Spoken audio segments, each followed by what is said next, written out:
The NBA trade deadline is right around the corner, and honestly, this is one of my favorite times of the year. You guys have probably heard me refer to it as my favorite holiday of the year. And I had other plans to talk about some specific players this week, some more in-depth basketball analysis, but I was like, this is trade deadline week. For those of you that don't know, Thursday the 8th at, I think it's 3:15 Eastern time, is when the trade deadline happens. And so I figured, you know what?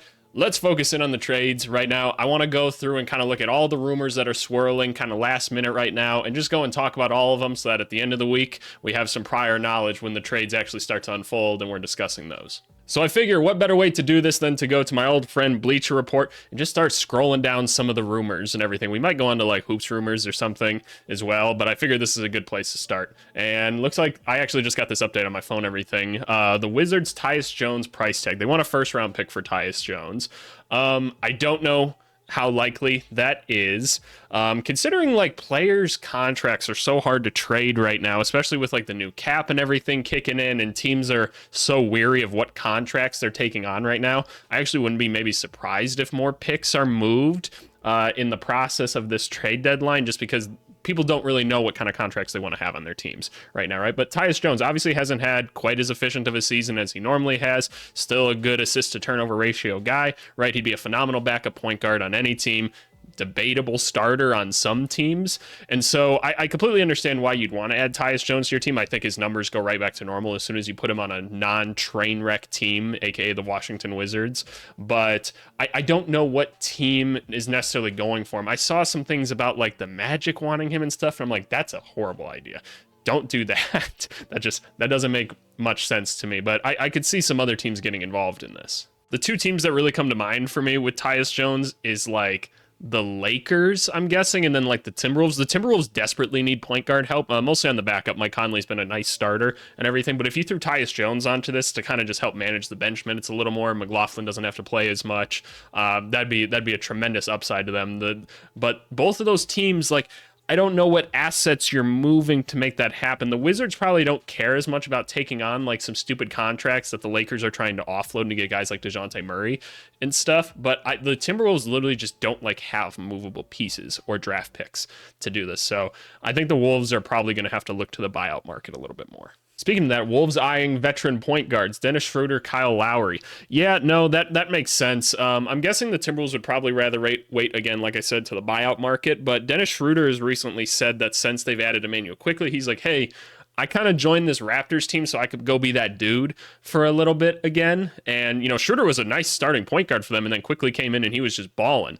So now maybe they're like, okay, maybe we don't really need Schroeder anymore. Again, like we said, it makes complete sense why the Wolves want somebody like this. They're trying to bring in more vets to the team, right? Some people that can handle the ball a little bit more because they really have a lack of ball handlers on the team. So Schroeder makes a decent amount of money, like enough to where you have to move some players with him to make it make sense. And I don't know exactly how you get that done, but I understand why they'd want him. And Dennis Schroeder on this team, just to have like a scoring guard off the bench, I think would be phenomenal for him. Ooh, I'm really interested in this buyout market stuff too. This might have to be another video we do where we talk about this. I'm sure like once a trade deadline happens, people always get bought out and everything. I'll do a video on the buyout market and everything and where I think people should go.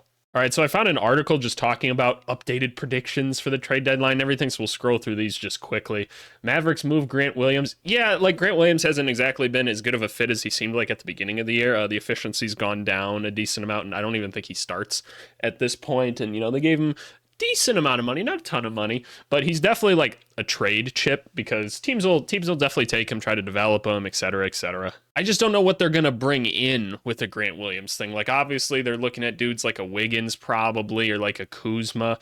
And like, I understand that those like make the team better and everything, but how much do you have to give up to get those guys that aren't exactly like even like B tier guys in my mind? So I don't know. Like a move like that worries me a little bit. Speak of the devil, Andrew Wiggins. They think he's going to stay put in Golden State. I would imagine so. I think that that's going to be a pretty hard trade for them to figure out. And honestly, like if I'm Golden State, like I don't know who you're going to bring in that can do what Andrew Wiggins does. I know he hasn't been good this year and everything. I'm willing to bet that there's probably some personal reasons to that. And again, we wish all the best to Wiggins and whatever's going on behind the scenes and everything. I'd rather just try to figure it out with Wiggins still. Like, believe in your dude and everything. Tell him, like, hey, we're with you or whatever. Like, give us what you got and everything. He's done it before for them, like, and they've won a championship. So let's keep Andrew Wiggins around. Malcolm Brogdon won't get his wish to stay in Portland. Is that his wish? I haven't read anything like that. He has been openly lobbying the Trailblazers to keep him.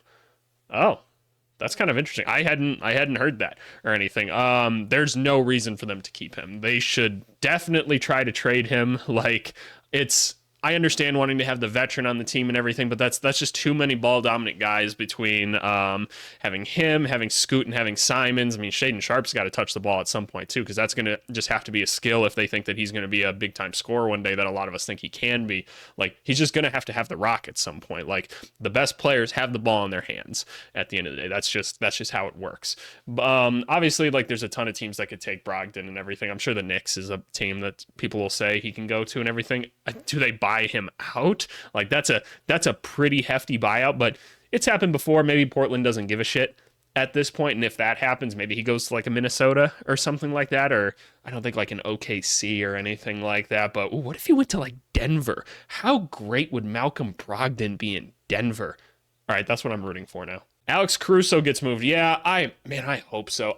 And let me say, Bulls fan, right? If you guys watched my little rant video, which not a ton of you did, it's fine. Don't worry about it. But with Zach LaVine going down and everything, I think that this is going to push the Bulls to make some moves. The Bulls never make trades, though, and they always do the wrong thing. Like, they're just a poorly run team. So not going to be surprised either if nothing happens.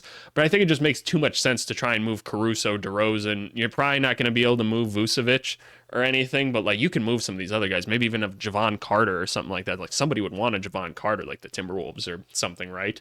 But yeah, go get your first round pick for Caruso and everything. They're saying they want an OG Anunoby type thing for them. That's ridiculous. You're not going to get that.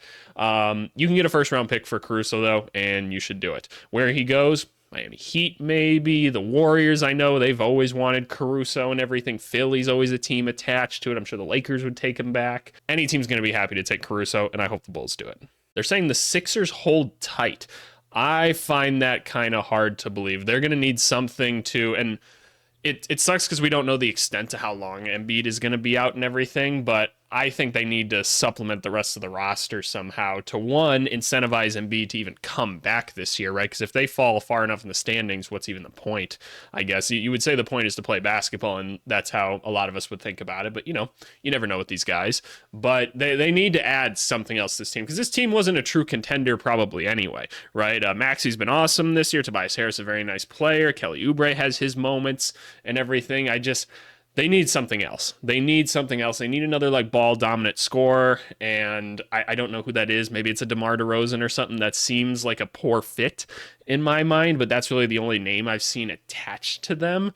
So I don't know. If like a Lauri Markkanen was like on the block more like openly, I would say it's him. But Sixers holding tight, man, that worries me. Lakers stand pat. I just don't even think, like, I feel like the Lakers are under such media scrutiny all the time. If they didn't make a move, people would be like, what's going on with them?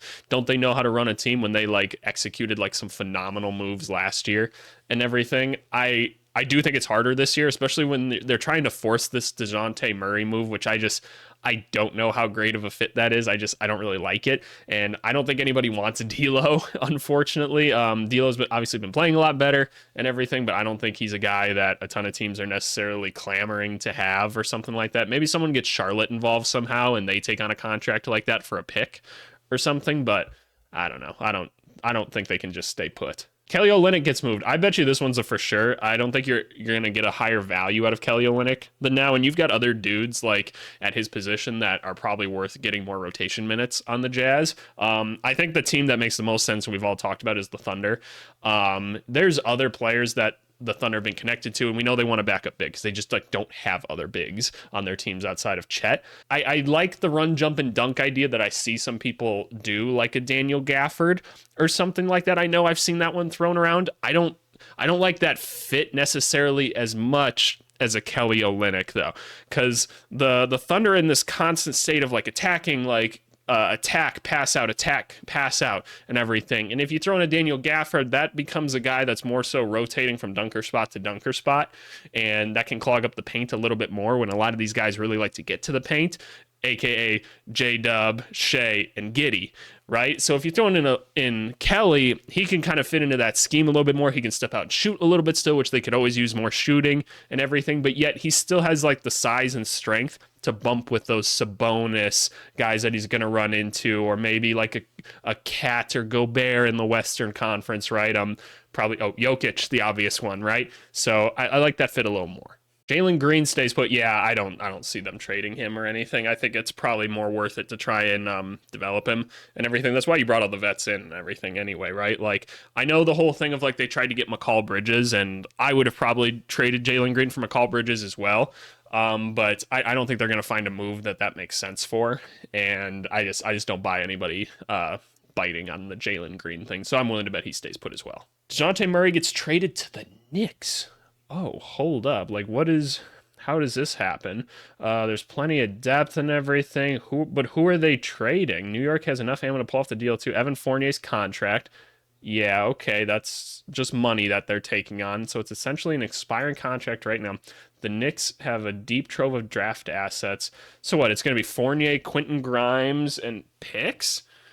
Man, that would be a real shitty return if you're the Atlanta Hawks, right? Because you don't even know how good those picks are going to be and everything. Because isn't one of them like a Dallas pick too? Like they're just, I don't know how much I buy that and everything. And like a DeJounte Murray, Jalen Brunson, like backcourt. That's I don't know. I don't like that. Like I think DeJounte Murray needs to be a primary ball handler wherever he is. So I don't like that one. If it happens, though, it'd be kind of cool and it'd be fun to watch. And another defensive guy to throw into Tibbs' rotation and everything. That is cool.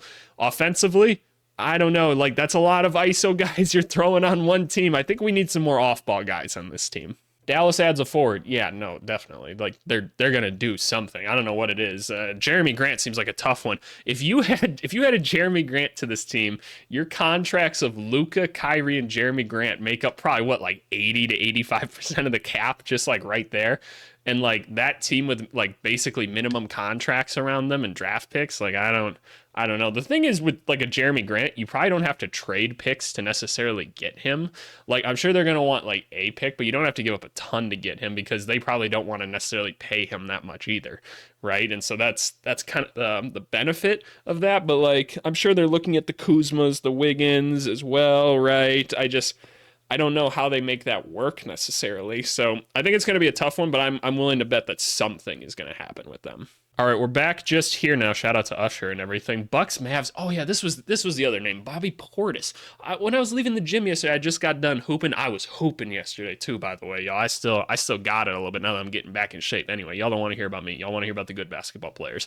I saw this come up on like on Twitter or whatever, and it was gaining some buzz. I was like, why are the Bucks trading Bobby Portis and Grant Williams? Like, what is the idea with that? Like, even if you tried to tell me that Grant Williams is like playing better than Bobby Portis, which I just don't necessarily, I just don't agree with that.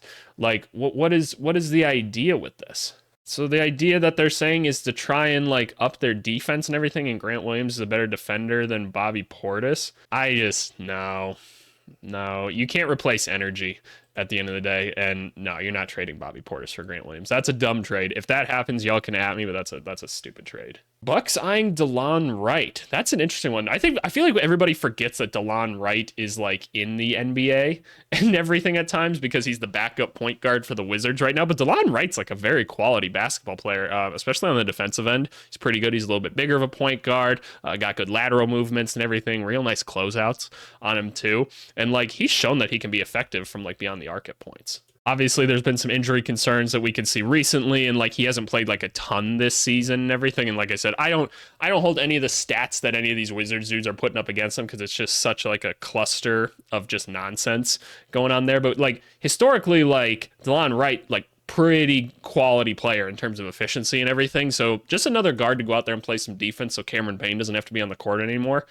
Probably a pretty easy trade to pull off and everything. I could see that. How many picks do the Bucks even have at this point, though? With all the draft picks that they've traded recently and all those second-round picks they traded for Jay Crowder, that was one of the dumbest things ever, too. Like, I don't know. But I like the idea. The Knicks are interested in 4 players. Do tell. Bruce Brown, Jordan Clarkson, Olynyk, and more. Well, wouldn't it just be one more? Because you said that there were 4. Oh, the other one is PJ Washington. Okay, so let's go over all of these, right? So Bruce Brown fits in everywhere. He'd probably make a very good New York Knick and everything. Obviously, since the Raptors acquired Bruce Brown, been a solid player for them and everything. The idea has been that they're going to move him again, right? He wasn't going to stick around for long. I don't understand how these trade rules work, by the way. Can they just flip these guys like right away again? I thought that you couldn't do that. I don't know. I can't memorize these rules anymore. But anyway, I think Bruce Brown fits in just about everywhere, especially as like an extra ball handler on the court, which I think the Knicks could probably use. I'm just not a big Miles McBride fan or anything, and I know they gave him that extension and everything. I don't know. I'm just not huge on him. So I like Bruce Brown being able to run a little bit of offense and everything, playing some defense, right? He's a guy that can also operate without the ball, though. He's an elite cutter and everything, but if you do give him the ball, he can get to that little floater, get the shot up, make it count. Very good distributor too. So I think he just fits in with pretty much any team. He's just one of those great glue guys.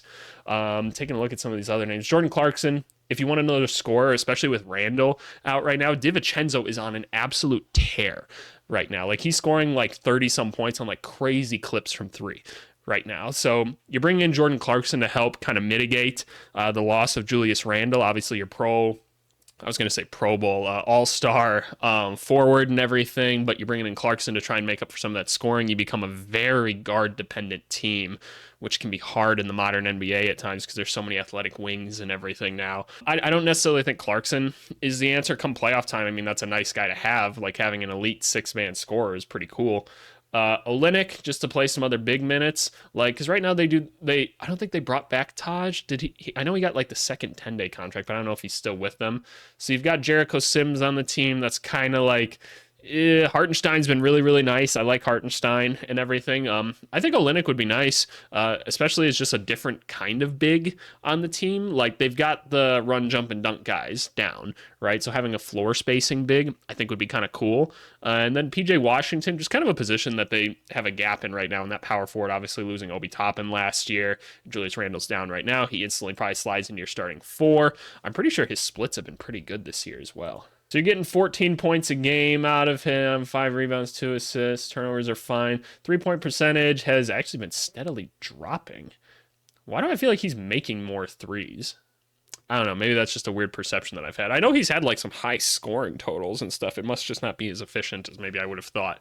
Again, I'm willing to bet though. You take him off the Hornets. The Hornets have like no offensive scheme that they follow. Like only just recently has like Brandon Miller started coming around like screens and stuff like that for these nice catch and shoot opportunities, a la Klay Thompson kind of. And so I'd like to imagine if he was on a more competent offense, because Thibs actually puts together some pretty solid offenses. We all know him as like the strict defensive guy, but he's always surrounded himself, I feel like, with good offensive coaches as well to kind of supplement that. So maybe PJ Washington looks a little better on the Knicks. 4 teams interested in Andre Drummond. Yeah, that's another one on the Bulls, right? That should probably get moved. Minimum contract, super easy to acquire. Maybe you get like 2 second-round picks for him or something like that. Andre Drummond is still great for dunking the basketball, setting very physical screens, and grabbing a ton of rebounds, right? Like, he's just a nice big body. Not many people stronger than him in the NBA. If your team needs a backup big, looking at these teams, like, yeah, I don't know how much the Lakers really shell out to make a move like that. The Celtics makes a lot of sense so that they don't have to throw Cornette out there anymore. The Mavs make a lot of sense. They could just use more of a true center. I feel like they probably want another rim protector, though, just in case something happens to Derek Lively. Suns makes a ton of sense, right? A team like that that's so efficient from the mid-range when those 3 guys are on the court, a guy to grab some offensive rebounds whenever they miss. Analytically, that move makes a ton of sense. This is another team that DeLon Wright would be really nice on, is Denver. I like that one a lot. But let's talk about Mikal Bridges a little bit too, because teams have been inquiring about him. He hasn't quite taken the jump that we thought. I put him in my like disappointing players video. I'm going to put quotes around disappointing, like, because yes, he might have been disappointing to where my standards are, but who the hell cares what my standards are, right? Like, I just thought he'd have more like all-star level numbers, and the team's been so out of whack this year and everything. And Cam Thomas takes all their shots and everything, and so it's kind of whatever. But I do think overall Mikal is kind of one of those guys that's like one of the best third options on a championship team that you could possibly have, right? And so the Pels making a push at him makes a ton of sense. That'd be pretty deadly to have a guy like that. So you got guys like Zion, BI, and McCall on a team. And then we know the Rockets. We talked about that a little bit with the Jalen Green thing. I think any team that goes after McCall and Bridges makes a ton of sense. Like, if Philly could find a way to make that work, oh my God, it'd be an ideal fit. No way you can make that work, most likely. But hey, I love the idea. This is just a stupid article right here. Magic eyeing CP3. No, they're not. Don't lie to yourself. Let's finish off with Dorian Finney-Smith. The Nets, as we've talked about before, have a ton of guys that you could go and trade for. Royce O'Neal being another one, of Spencer Dinwiddie or something, all on like solid contracts and everything that would be like contributing players to a championship team, right? Like they slide right into your rotation. I know the Royce O'Neal to the Milwaukee thing has been something that people talk about. Yeah, depending on what the price is, like, yeah, no, that makes a ton of sense. If this thing is true that they rejected 2 firsts for DFS, who knows what those are and if that's true or whatever, but I don't know. Dorian Finney-Smith fits on a lot of teams though. Like I'd like to see him on like a Denver or something. I don't know if Denver necessarily makes a move. Maybe they do. I feel like Denver's going to wait for the buyout market, kind of like they did with like a Reggie Jackson or something like that next year. But otherwise, I'm trying to think like a Miami Heat would make some sense, right? They could use a little more help on the defensive wing side. Right now, their defense hasn't quite been clicking yet. Dallas would probably love to have him back as well. Even teams that are just starting to play well, like a Utah or something, I think would make a lot of sense. Just kind of throw him in there. They don't have a ton of options on the wing right now. Just come in and play a little bit of defense. Maybe after they move Olynyk, he kind of becomes another forward wing on the team for them. So I don't know, just something to think about. But yeah, no, those are some of the rumors that I found and everything. I'm sure throughout this week, I'm going to be doing a bunch of little videos on trades going on. Fingers crossed that a lot of them happen. What is this? Jae'Sean Tate? Nobody's trading for Jae'Sean Tate. Let's calm down. But yeah, no, you guys can look forward to my analysis on the trades coming up this week and everything. I'll try to get them out as quickly as possible, but you know, there's always other things to do. But yeah, you guys let me know what you think of these and everything. Let me know what you want your favorite team to do as well. I'm always curious. And then make sure you subscribe. YouTube keeps telling me in my review every week that I need to say that more. So I'm saying it. I'm trying. All right? Subscribe, please. Just press the button. Like, just press it. But yeah, let's enjoy some basketball this week, y'all. We'll see you later.